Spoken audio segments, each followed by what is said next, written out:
আসসালামু আলাইকুম, সবাই কেমন আছেন? তো আমি আজকে কাতলা মাছ রান্না করব, কাতলা মাছ ভাজি করব। আমার কাছে কাতলা মাছটাই ছিল।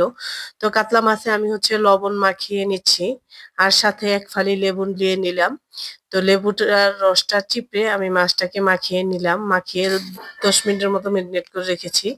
এখন হলুদ, মরিচ, ধনিয়া, জিরা আর ধনেপাতা কুচি এখানে করে দিয়েছি, দেখুন। তো সাথে একটু চিনি দিব, একটু ন্যাচারালি লবণ দিব পরিমাণ মতো। তো এই সব একসাথে দিয়ে আমি এটাকে ভালো করে মাখিয়ে নিব। একটা ডিমও ভেঙে দিলাম সাথে। তো দেখুন, লবণটা কম ছিল। তো এই পর্যায়ে আমি দিয়ে দিয়েছি এখানে কর্নফ্লাওয়ার। দেখুন, কর্নফ্লাওয়ার দিয়ে ভালো করে মাখিয়ে নিচ্ছি। এটাকে সুন্দর করে মাখিয়ে নিতে হবে যেন লাম্পস না থাকে। আর মাছগুলার সাথে সুন্দর করে মাখিয়ে নিচ্ছি।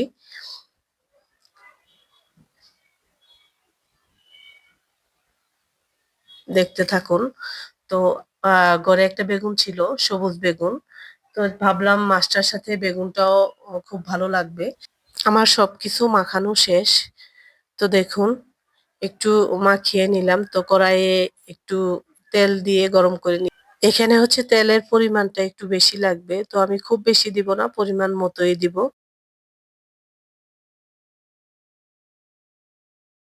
এখন আমি এটাতে মাছটা দিয়ে দিব।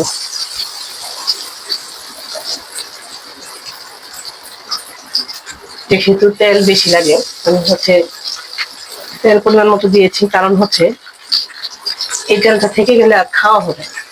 এই জন্য আমি অল্প পরিমাণ দিয়েছি। এটা আসলে ডুবা তেলে ভাজার নিয়ম। দেখুন, এটাকে আমি উল্টে দিচ্ছি। আসলে অসচেতনতার কারণে একটু পুড়ে গেছে। মাছটা পুড়ে গেলেও কিন্তু ভালো লাগবে আশা করি। জালটা একটু বেশি হয়ে গিয়েছিল। তো আমি জালটা এখন একটু কমিয়ে দিচ্ছি, ধিমে আঁচে দিব। তো এটাকে আমি এখন একটা প্লেটে তুলে নিব মাছটাকে।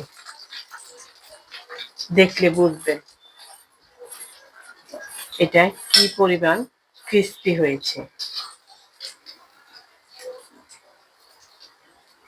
মাছটাকে আমি তুলে নিচ্ছি।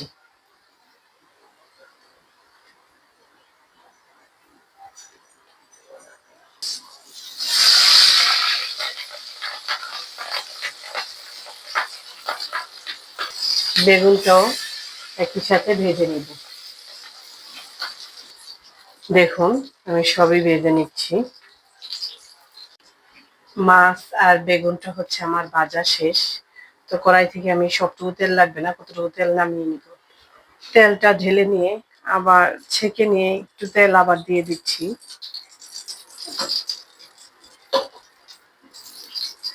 এখানে পেঁয়াজ হাফ কাপের মতো নিয়ে নিয়েছি আর কাঁচামরিচ নিয়েছি।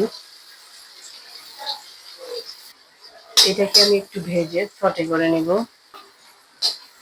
এটাকে খুব বেশি ভাজবো না, মোটামুটি এরকমই আরেকটু ভেজে নিব। এখন এটাতে আমি দিয়ে দেবো একটু ধনিয়া পাতা, একটু চিনি, একটু লবণ।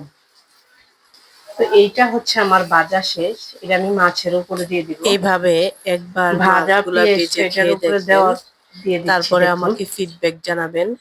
তো সবাই ভালো থাকবেন, সুস্থ থাকবেন, সুন্দর থাকবেন, আর আমার জন্য দোয়া করবেন। আর আপনাদের জন্য অনেক অনেক দোয়া ও শুভকামনা রইল। আল্লাহ হাফেজ।